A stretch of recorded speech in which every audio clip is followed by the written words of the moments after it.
views expressed on this program are those of the hosts, guests, and callers, and are not necessarily those of this station, its management, or other advertisers.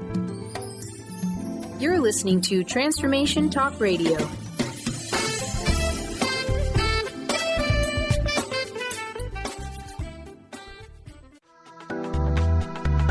This show's audio was via a Skype call.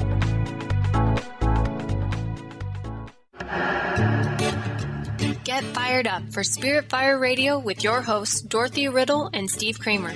Get ready to shine the light on universal spiritual principles and uncover ways that ageless wisdom can guide you in cultivating consciousness in these modern times. Bring purpose to your life through practical spirituality and add to your awareness with Spirit Fire Radio. Now, here are your hosts, Dorothy, Riddle, and Steve Kramer.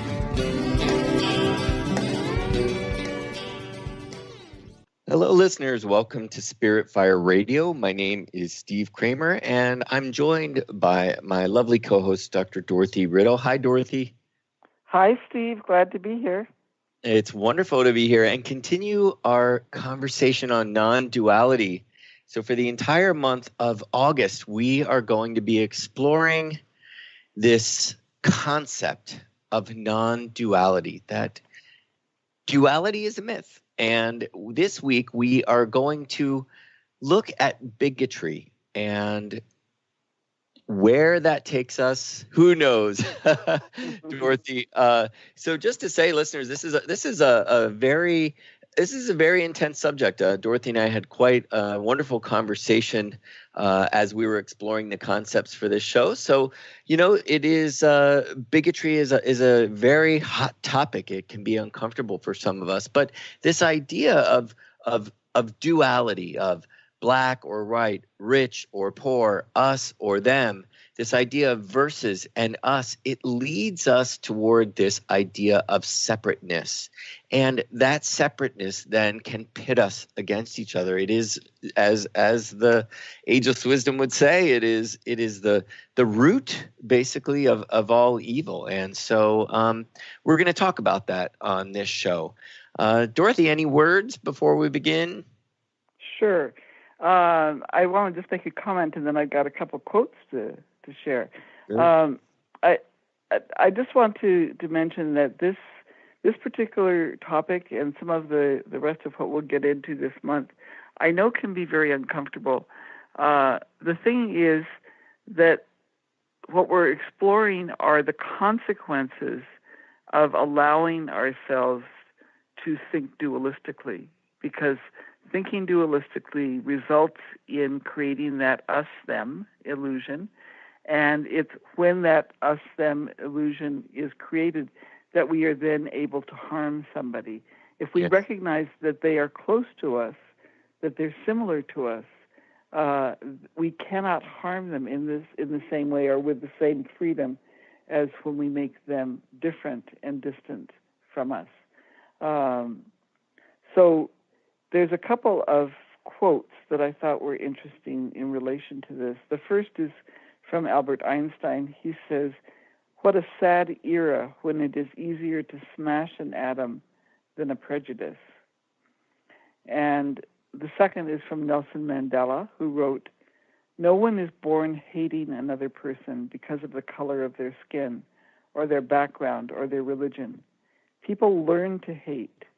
And if they can learn to hate, they can be taught to love. For love comes more naturally to the human heart than its opposite." And to me, this relates back to what we were talking about last week, Steve, in recognizing that a lot of what we absorb from society around us, we take in a mindless fashion. We don't examine it. We don't say, do I really believe this? Do I really think it's true? And we absorb the kind of rituals around who to hate, who to disdain, that kind of thing. And if we're going to change that, we have to. The first step is awareness, which means looking squarely at a lot of unpleasant stuff. Yeah, for sure. Well, I love that you mentioned you brought a quote from Nelson Mandela. Beautiful that we're celebrating his the centennial of his birth, and it makes me that quote is so poignant and factual that we learn to hate.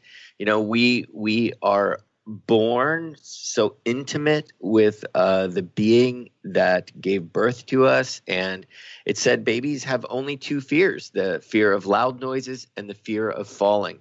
And the rest of our fears are learned. And for me, fear really can lead in certain ways. We can play on, or we can sort of even generate fear in others, and that can lead to hate. That beneath hate really does lie this concept of fearing another. And so generating this fear seems to be a big part of bigotry when you get to its core. That's right.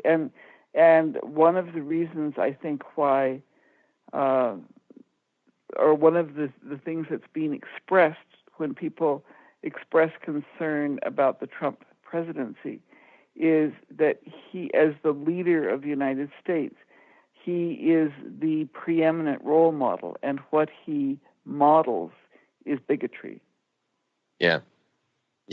And so it's no surprise the kind of uptick in violence in a number of different arenas that we're seeing.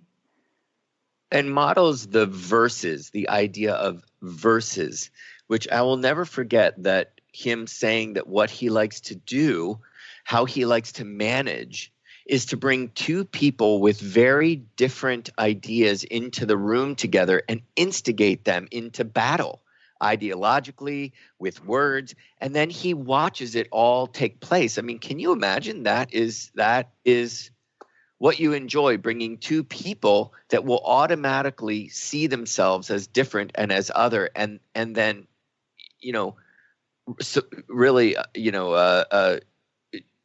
just propagate that division, sort of make it even worse. Yeah, and the sad thing is that it could be a very constructive dynamic, to say that in order to really learn about different positions, I'd like to bring together, 3, 4, 5 people with different positions and have them explain what's important about their position. That's actually the foundation of what we call appreciative inquiry, where we listen attentively and respectfully to somebody else explain what's important to them about perceiving the world in a different way or experiencing the world in a different way. But he brings has co-opted that in a certain sense. Yeah. Certainly, and he brings the energy of competition, which we basically have the creator of a reality show that is based on really hardcore beating out the other, and we see that in every regard in the way that this presidency unfolds. And no shock that the guy's gone through more staff than any president. It's probably gone through more staff than the last 3 presidents combined, because you see that it doesn't work. It just simply doesn't work unless it becomes authoritative and one person in power, and he's the one. And so power, I know that's going to be a very big topic on this show about bigotry, this use of power. Well, it's telling to me, if you think back through the news coverage of what happened and is continuing to happen at the southern border of the United States, where the president chose to use the dynamic of separating children from their parents as a way to keep people from legitimately seeking asylum in the United States, and then did not institute or direct anybody to actually keep track of people enough so they could be reunited. And one of the very early comments on that coverage, Steve, before the kind of popular outrage came up, was people in Trump circles saying, well, they're not us, as though this is just fine. They're not us. And I think that President Trump himself was taken aback that people got so upset, because they're not us. Why should it matter? Well, not only are they not us, but they are vermin and criminals, and you should fear them. And interesting that not only should you fear them, but what happens when you take a child from its parent or from its, guardian is it is immediately fearful, and so you're generating fear, and this idea of sending a message to another country. And imagine how long, if this had gone on, that would take to spread around the world. Oh, you try to go to America, cross a border, and this is what is going to happen to you. Be afraid. That is as good as we can get. That's as complex as we can. That it's that simple. Generate fear in everybody's mind, and it saddens me that that's where we went, and shows you that is so simplistic. As we talk about duality, you've mentioned this quite a bit, that it's so simplistic that the world is more complex than that. This situation is more complex than that. These kids need a place to go, and you see that there was total disregard. It was just this idea of, this is going to work, let's do it. Yeah. Well, the dynamic that underlies bigotry or the exercise of bigotry is depersonalization, because that's another way of talking about what I was describing. When we recognize somebody else as a person like ourselves, then it's very difficult to be extremely harmful towards them. But if we can objectify them and dehumanize them, depersonalize them, and say, no, they aren't human, they don't deserve to be treated as humans, then that's where it comes about. You hear this in scripts, or interviews around domestic violence. If you listen to the partner, the abuser partner, talking about the other partner, the physical violence is virtually always preceded by some form of verbal depersonalization, dragging down the person, criticizing the person. And we see this, for example, in the concentration camps, where people were stripped of their clothes, placed in situations where they had no dignity, so that they could be viewed as just animals, just vermin. And so, of course, anything was fine.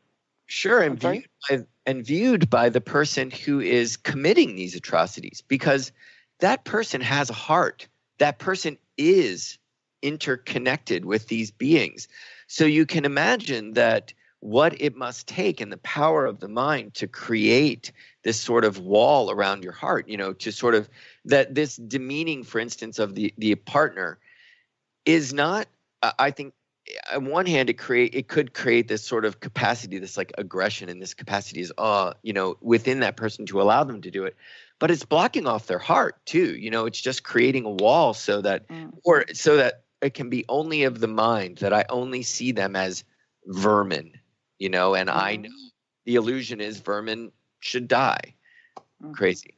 So Dorothy, we're at our first break. Listeners, oh my goodness. Okay. Continue this conversation when we return. Stick with us.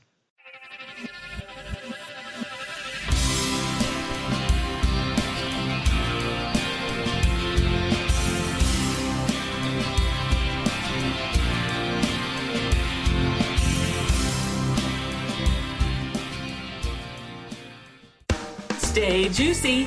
Tune in to Your Juicy Love with me, Una Drake, co-hosting monthly with Dr. Pat, and every second Monday at 12 p.m. on Transformation Talk Radio. My show, Your Juicy Love, helps you find the dynamic, life-affirming love you've always wanted. Transform your relationships and bring peace, joy, and juicy, juicy love to planet Earth. For more information, visit unadrake.com.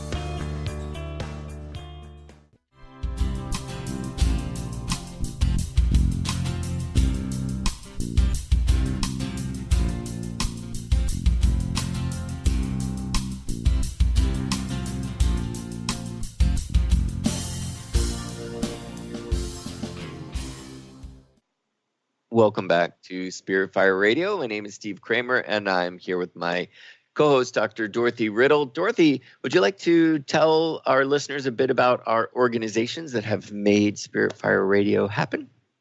Absolutely. So I am with the School for Esoteric Studies, which provides training for persons who have a spiritual practice that they would like to deepen. And we do that through study, meditation, and service. And we have a number of initiatives, group initiatives that we undertake as well. And one of the ones that to me is very exciting is we have a range of purposeful collaborations with other like-minded organizations, and Spirit Fire Radio is one of those collaborations. And if you are with an organization that might like to collaborate with the School for Esoteric Studies, you can find out more about us at esotericstudies.net. And if you're someone who would like to join the school as a student, again, information at esotericstudies.net. Beautiful.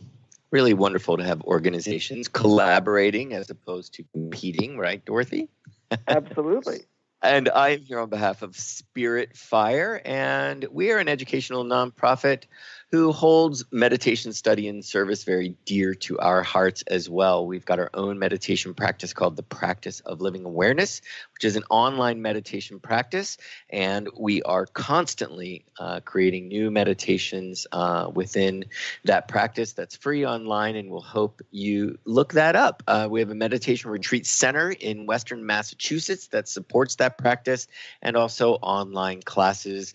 You can find out more about us at spiritfire.com. Beautiful, Dorothy. Sorry. Would you like to we continue the conversation on? Absolutely. Absolutely. So we were talking about the dynamic of depersonalization, of making the other seem like they're not a person like us, that they're an object that we can use, that we can vilify, whatever we want. And there's a related concept. I just want to put it out there for people, which is called moral exclusion. This is we're superior to, and the other is outside of the boundary of ethics or boundary of care. So we don't have to behave in a moral way towards the other. That's what this us-them dynamic is all about, and why it's so important for us to become aware of it and aware and practice changing that dynamic. And one of the ways that this plays out, Steve, that I think people are maybe less aware of, is that humans are not the only persons around. There are other species that also qualify for personhood, in that they are intelligent, they're able to think abstractly, to reflect, they're empathic, they have complex social relationships, they're self-aware, and so there's an increasing amount of work being done on what's called the rights of non-human persons, and that's, of course, offset against things happening like President Trump's sons hunt elephants. Elephants are very, very definitely persons. They are very intelligent. They're very caring. They actually are matrilineal, and they function in family groups, which we break up when we put them in zoos. There's a story about the elephant whisperer who had gone to Africa to help with a kind of rogue group of elephants that were in conflict with a village.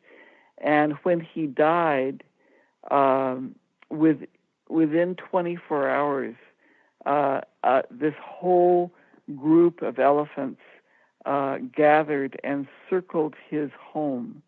There were pictures online for a while of this long, long line of elephants coming towards his home. They stood around the home for, I forget if it was 24 or 48 hours, and then they left. And it was Quite very literally clear. paying I'm respect. sorry? Quite literally paying respects. Yeah. That's right. And that was the wife of the elephant whisperer she was very clear that that's what was happening, that they were there, they knew he had died, and they were there to pay respects to him. And so instead, we've got Trump's sons, killing them, and then the U.S. Lifting the ban on ivory imports, which is one of the things that drives the murder of these very intelligent beings. So it's not just violence that we perpetuate against other humans, it's also non-human persons that we violate. And also, again, this idea of engineering competition, that idea of lifting a ban on ivory imports, which really comes back to this idea of power and I can do what I want, and why not have more elephant hunters? So we can all compare tusks. Just Yeah. So what we're talking about is a term that well, in some ways we use it lightly, in some ways we avoid it, and that is hatred, which is, has some very specific components. One of them is that distancing from the other, creating the us-them divide. But then we add to that, and not necessarily all of these, but we add to that blaming the other, seeing the other as a threat, describing the others in terms that are disgusting, describing them with contempt. And you can see this in the language, unfortunately, that the President of the United States uses about immigrants, about persons of other ethnic backgrounds, of in a wide range of situations, which is part of what made it possible for him to put in place the policies that he put in place with the southern border. Yeah. And if we think, Steve, about some of the purposeful actions that have been done, not just to adults but to children, they're strip searched, they're put in cages, they're kept in jail-like conditions with the lights on all the time. They're, in some instances, refused any kind of sanitation facilities. One young child was returned to his parents after, I think it was almost 3 months. He was filthy and filled with lice, and the mother said he clearly hadn't been washed since being taken from her. So if you treat people that way over and over again, then you can start pointing your finger and saying, see, they're so dirty, they're so, whatever. And out of control. Well, you would be out of control too if you were a child put in a cage and separated from, any sort of what we would all consider care. Right. And if you read the interviews that have been done with the children that have been reunited, they say things like, "I felt like a dog. I felt like garbage." Yeah. There's a lawsuit now representing a number of these young people who were sexually abused while they were, quote, in the government's care. And there's a story of a 6-year-old girl who was raped and then was forced to initial a piece of paper that said that she was responsible for what had happened to her. This is not treating other people with the respect and dignity that the United Nations Declaration of Human Rights says that we're all entitled to. Yeah. I had a conversation just the night before last with somebody who I like very much, and this person really wanted to talk about immigration, I could tell. And this whole storyline came up, and this person doesn't know my political affiliations, although I'm sure they've made assumptions about me, but it kept coming back to also this idea of what side are you on? And I kept thinking I'm only on the side of what's right, and of caring for human beings. And And this person kept coming back to this idea that, or this story of the immigrant that came back into the country illegally 5 times, and it ended up killing someone or somebody's son. It was in Santa Barbara, I believe. It's the story that the media will often use to sort of portray those from below the border as violent criminals, and thus we all should fear them, and so they really don't matter. And it kept coming back to that storyline of look what happens when we allow people in our country. Look what happens, which is a total illusion to begin with. And I didn't even need to go there. I just kept coming back to the heart and wondering, how could you, I kept saying, can you imagine being the person that has to take a screaming child from their mother, knowing that you are going to put them in detention and send them away? And what kind of policies have to be put in place to engineer that? It is really no different than sending people off to concentration camps. I mean, here you are separating families, separating loved ones against their will, transporting them to a jail basically against their will. And you think these are children. And I just kept bringing back to me, America is better than that. And we can do better at protecting ourselves if that is necessary than this storyline. But it was interesting to me how I kept having to bring it back to the personal, to can you imagine, could you see yourself in that position? So you realize the disconnect people have to really create in their own mind, and it brings illusion back into this idea of illusion, that it has to stay as a mental construct of, create a scenario where not only do you see this person as a dog or vermin, but you actually turn them into that. So we just stay in our mind's eye that I see that person as an animal, no different than slavery. You say, okay, blacks are closer to monkeys or closer to animals, so we work them like animals. We own farm animals so we can own other human beings, and it's just an illusion, total illusion. Mm-hmm. Yeah. Well, and what we have then is, because of what's being modeled, I think, at the top, we are then empowering a wide range of what is known as hostile bigotry. And what's interesting is that hostile bigotry had kind of died out. And what people refer to as being politically correct is actually, the language and the actions that took its place, but clearly just drove it underground, not actually solved the issue. And so we have the white supremacist, that's the anti-immigrant bigotry. Dorothy, we have I'm so sorry to cut in, but I know this is a really big topic. I want to make sure we get to it, and we have to go to a break. So can we continue this as soon as we come back? Sure, absolutely. Yeah, listeners, we'll be right back after these words.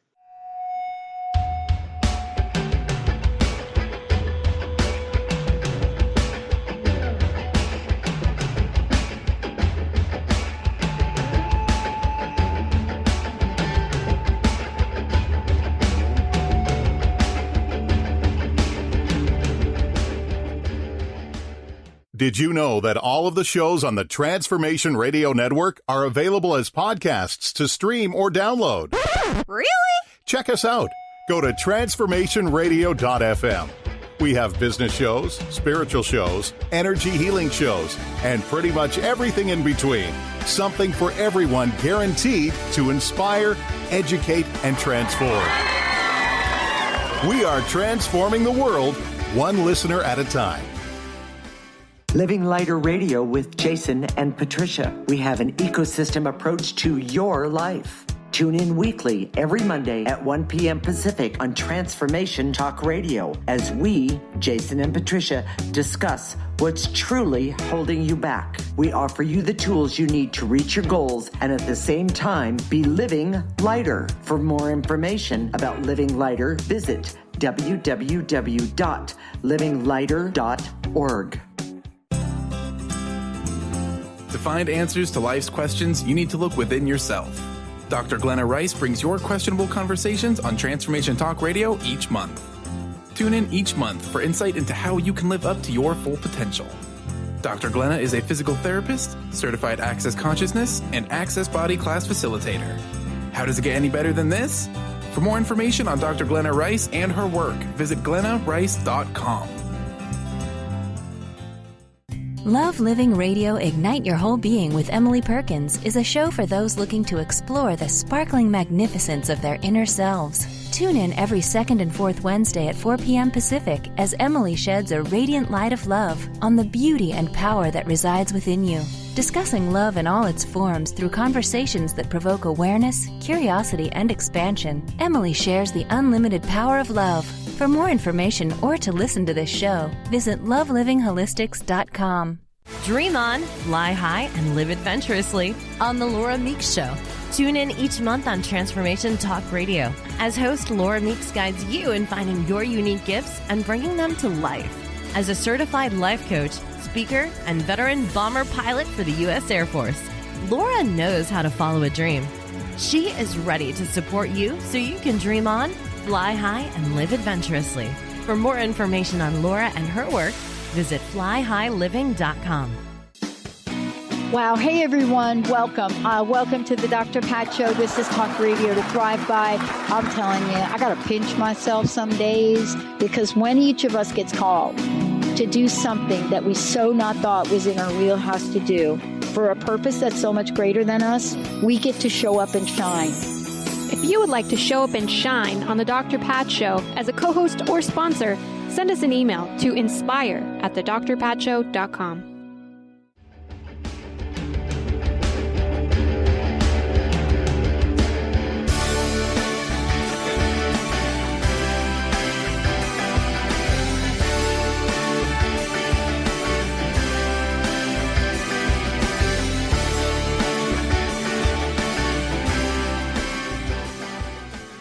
Hello, listeners. Welcome back to Spirit Fire Radio. Just before the break, we were talking about bigotry that had gone underground, correct? It seems as though it's rearing its ugly head again. Would you like to continue? Absolutely. So there's a couple of important things here. One is that hostile bigotry actually never went away. Yeah. There was this idea that it did, but it really went underground.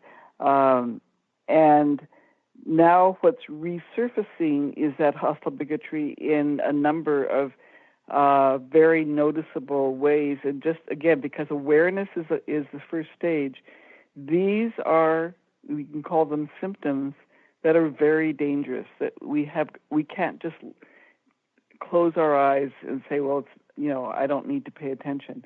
But the white supremacist, anti-immigrant bigotry, the anti-Semitic, neo-Nazi, Holocaust deniers bigotry, elder abuse of the homeless, the homophobia expressed in a number of ways, but most violently through corrective rape, and which is supposed to, I guess, convert the person back to, quote, normal heterosexuality, or sexual reorientation therapy, which is still legal in some places.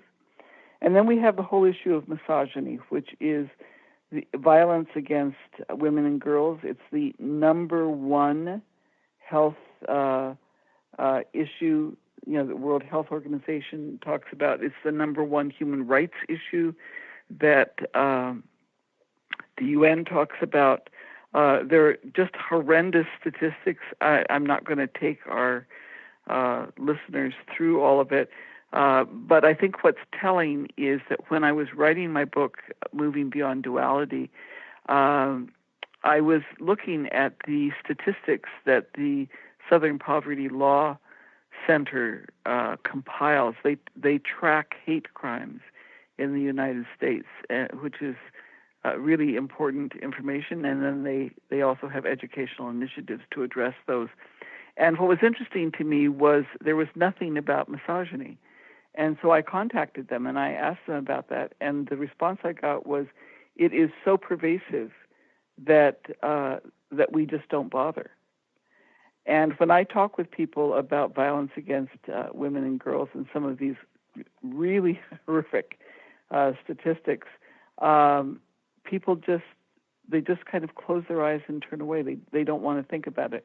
But things will never change unless we allow ourselves to be aware of the violence being done and think carefully together about what we can do to change that.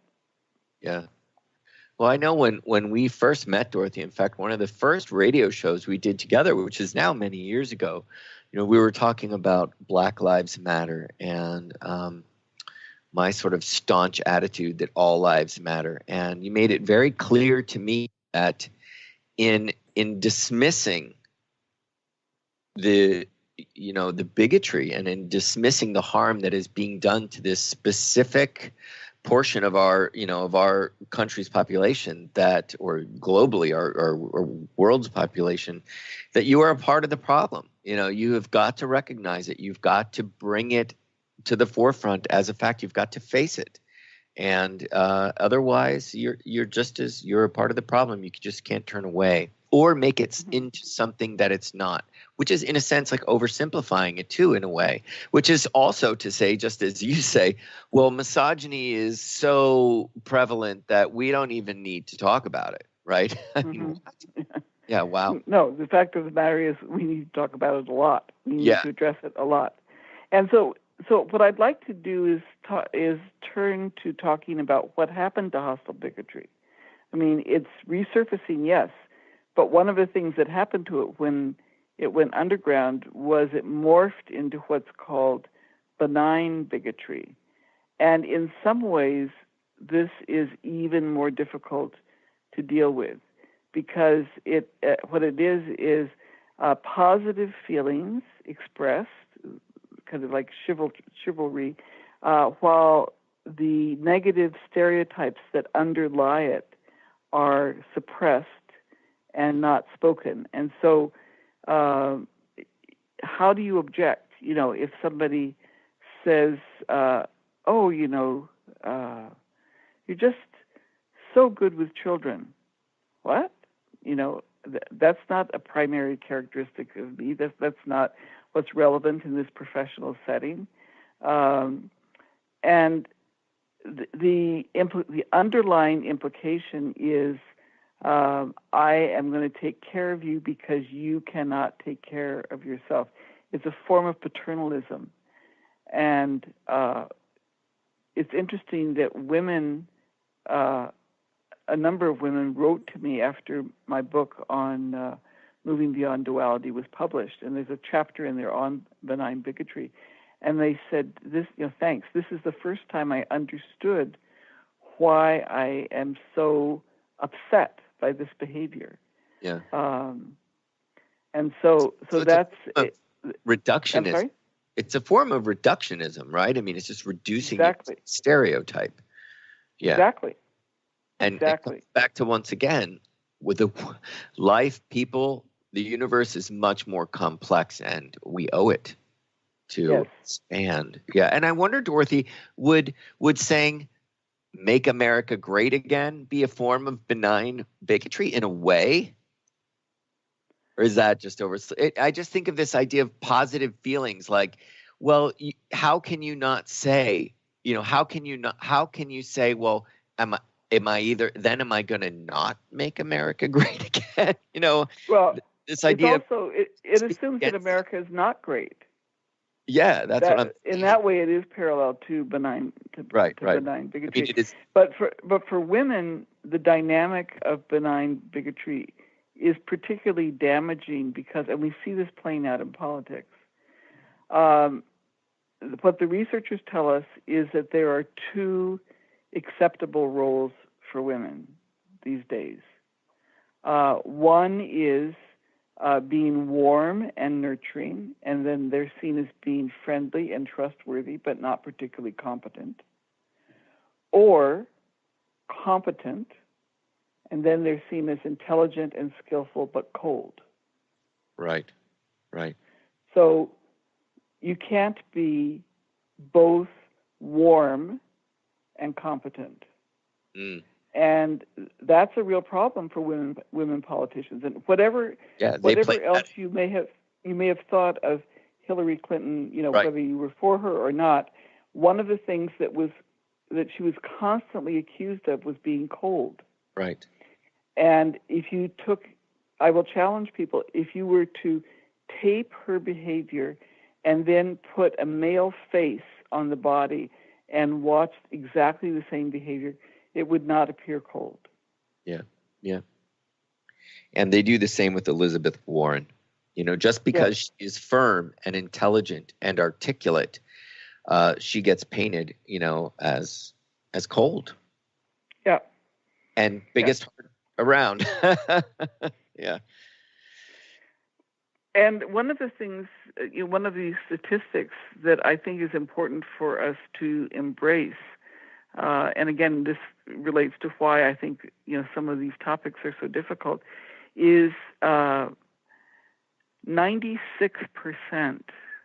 of the North American population is said by researchers to have implicit bias, that is, prejudices outside of our awareness that get expressed in nonverbal behavior. And so, it's linked to thinking that the people that are in the dominant group, they're the best, and anybody else is just not quite as good. And a lot of people think of themselves as, liberal, and I don't have any biases. But in fact, unless we look squarely at the biases that we do have, we can't change. Yeah. I'll just give you one example. A friend of mine, a gay friend of mine, would have said that she was, not homophobic at all. She's a lesbian.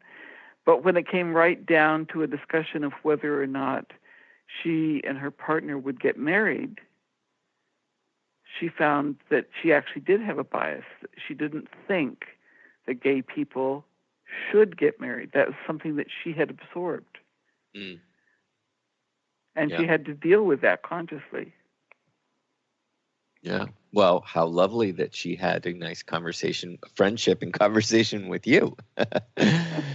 Because I'm constantly sort of, in a way, searching for how do we undo this? What can we do? And I know it really comes back to our own personal responsibility, our ability to respond to bigotry, our ability to respond to the world around us. When you're talking about, implicit bias, it makes me think of the couple I mentioned in last week's show that are choosing to raise their kids gender neutrally. They've got 2 children that you don't even know in the story what gender they are. If you really wanted to know, you just know them by their names. But what's fascinating is that both parents had the same career, and that they noticed, at least Julia, who noticed that it was very different the way that she was being treated on the job. They're both mechanical engineers, and their professional life was rolling out very differently based on their gender. And it really inspired her to try to break that down. And you go, wow, here are role models. Here are people actually doing something about this that's amazing. She's saying, well, isn't it interesting that the universe provides them with twins? Mm-hmm. And I often wonder if one's a boy and one's a girl, just to be dualistic, but just to wonder if it has been played out in that way to see. But it's, again, just wondering that it comes down to ourselves and our own responsibility as to how do we then approach the world? What does our life experience show us, and how can we together participate with each other in dialogue to reveal where we might have implicit bias, or we might have our own, our own forms of bigotry, and how do we change ourselves and change the world? Yeah, and again, awareness is the first step. Here's another dynamic that people can examine for themselves. What research tells us is that most people tend to explain the success of somebody like themselves, somebody in their in-group, and their own success as due to their own personal talent. And if they have failure, then it's due to poor luck, right? It just happenstance. Whereas the out-group, the them, people tend to see that any success is due to luck, and any failure is due to their own lack of ability or their own laziness. Now, the kicker is that there are women who treat themselves as out-group. Right. And they see their own success as being luck. Wow. And their failure as being because they didn't work hard enough. Well, I wonder, Dorothy, we've got to go to a break in a second. I really wonder if perhaps we are at least looking at ourselves and taking and exposing, in this world of 24-hour news, of cell phones that have cameras, and that this idea of really looking at ourselves, in this Me Too movement, and even, again, we have in the news the CBS guy that has been accused of sexual misconduct. Are we starting to take a look at ourselves? It does seem like we are starting to move toward at least examining this. But more on that, addressing bigotry, right? May it be so. Yeah. Yes, when we get back from these messages.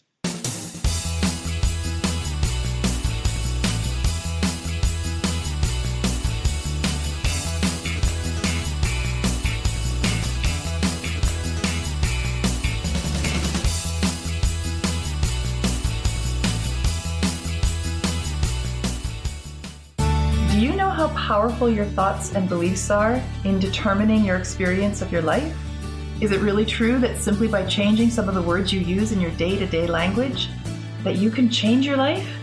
I'm Megan Edge.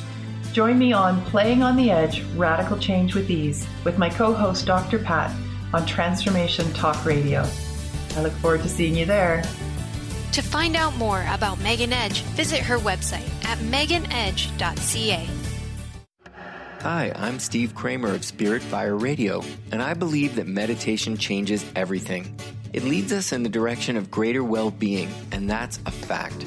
I struggled with meditation for years. I understood the principles, but I found it hard to incorporate them into my everyday life. Spirit Fire's meditation practice changed that. It's called the Practice of Living Awareness, and it's taught in 14 steps. These are 14 tools that I can use in any moment, on and off the cushion. Steps like smile, flow, and ground of being support my clarity of mind while I'm navigating the ups and downs of modern life. That's why it's called the Practice of Living Awareness. If you'd like to add meditation to your daily experience, the Practice of Living Awareness is free, online, and it's suited for any level of practitioner. Visit spiritfire.com for more information. And be sure to check out Spirit Fire's meditation retreats in Western Massachusetts. It's all there at spiritfire.com. Tune in to People Like Us Radio with Megan Lyons, transcending the trauma of the human experience. Megan will be raising the universal consciousness by empowering listeners with their own inner strength, working past trauma and abuse. Megan will show you how to find true healing and inner peace through the art and practice of self-love. Tune in every first and third Friday at 10 a.m. Pacific, 1 p.m. Eastern. For more information about Megan and her work, visit enterthelightllc.com. What is a brilliant culture, and how do we create them? Why are they important? Claudette Rowley has created a breakthrough 5-step process to help you align your culture with your business strategy for exceptional results. Looking for a culture that drives organizational excellence? Listen to Cultural Brilliance Radio, the second and fourth Friday of each month at 10 a.m. Pacific and 1 p.m. Eastern on Transformation Talk Radio. To learn more or work with Claudette, visit culturalbrilliance.com. Would you like your next chapter to be free from fear and angst? Tune in to Your Next Chapter Radio, navigating through life's transitions with Shelley Ryan the fourth Monday at 12 p.m. Pacific on TransformationTalkRadio.com. Shelley's contagious enthusiasm guides you through life's transitions deliberately, mindfully, and funnily. For Your Next Chapter coaching or to listen, visit YourNextChapterCoaching.com or call 602-617-8351. Next.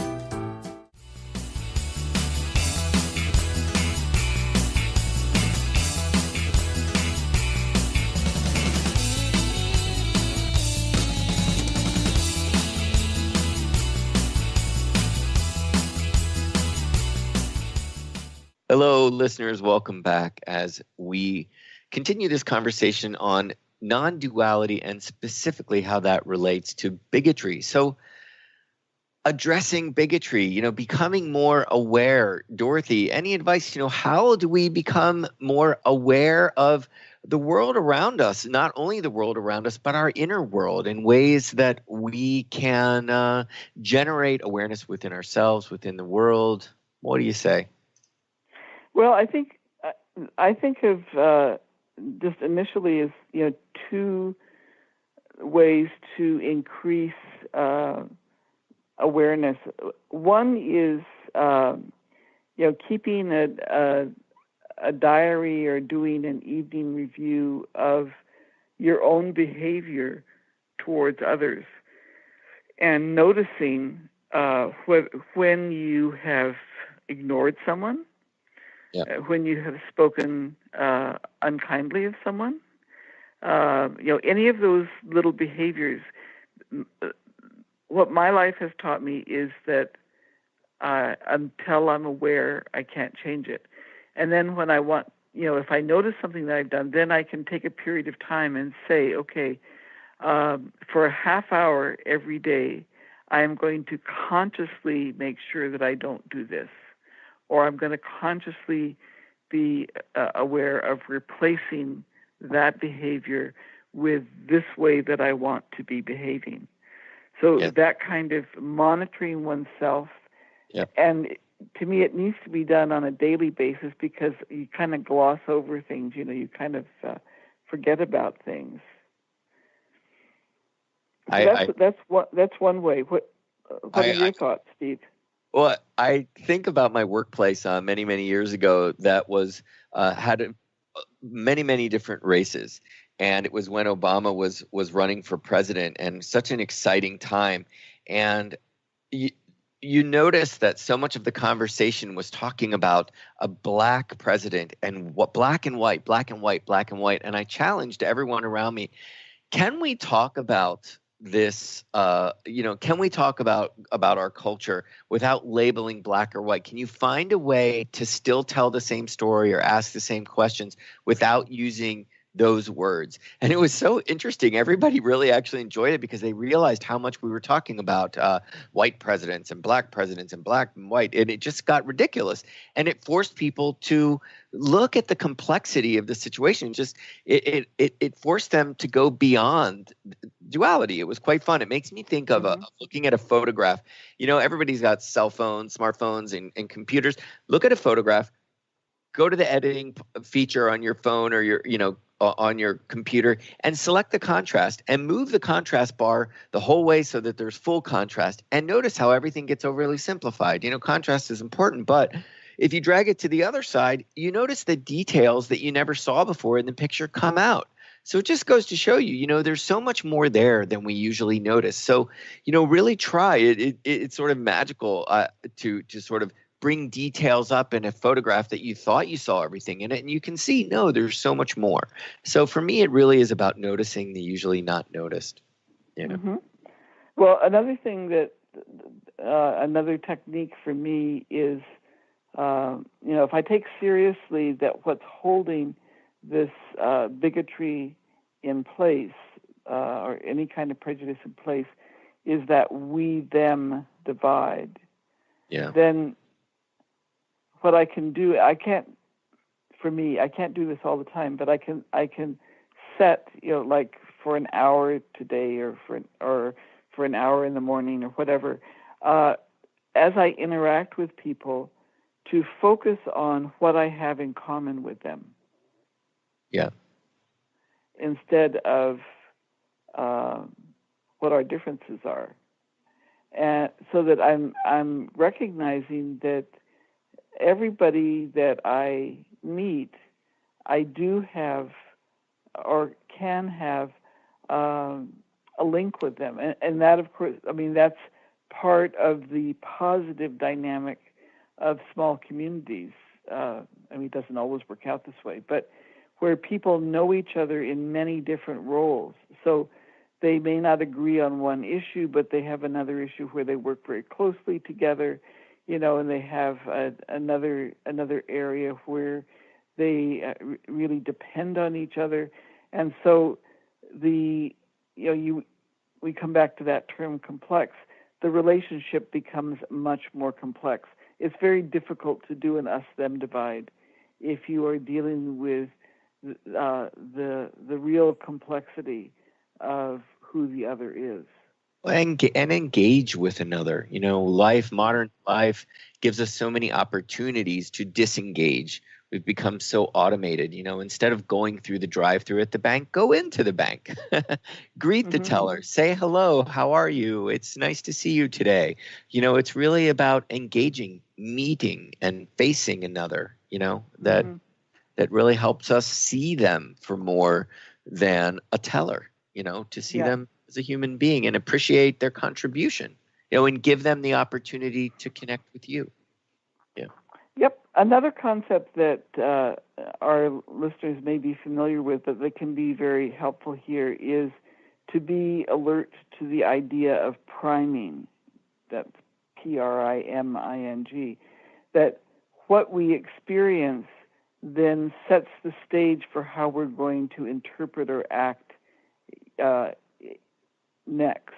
And so there's a lot of research showing that, for example, if men are playing sexist video games, that when they the next interaction that they have with a woman, they are significantly more likely to see her as a sex object rather than as a person in and of herself.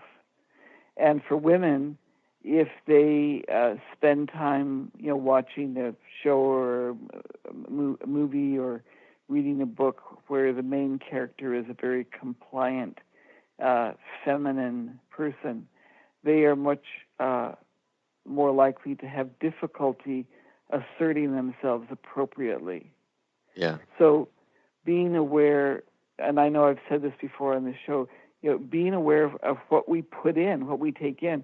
We spend a lot of time these days talking about the food that we eat, right? But we don't talk about what we put into our mind, what kinds of thoughts and images we allow ourselves to absorb.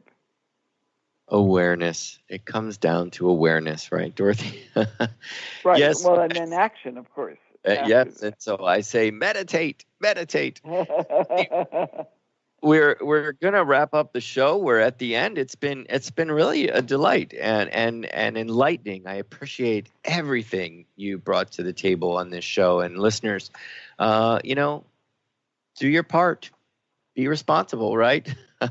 So, Dorothy, we're going to continue this conversation on non-duality. Listeners, I hope you will join us, and you can find our archives at spiritfireradio.com or on Transformation Talk Radio. Dorothy, it's been great. I look forward to talking with you next week. Absolutely, me too. Take care, everybody. Bye. Thank you for listening to Spirit Fire Radio. Tune in each Wednesday at 9 a.m. Pacific, 12 noon Eastern for your weekly guide to purposeful living and practical spirituality. Join hosts Steve Kramer and Dorothy Riddle as they shine the light on universal spiritual principles and uncover ways that ageless wisdom can guide you in cultivating consciousness in your everyday life. Add to your awareness with Spirit Fire Radio. To learn more, visit spiritfireradio.com.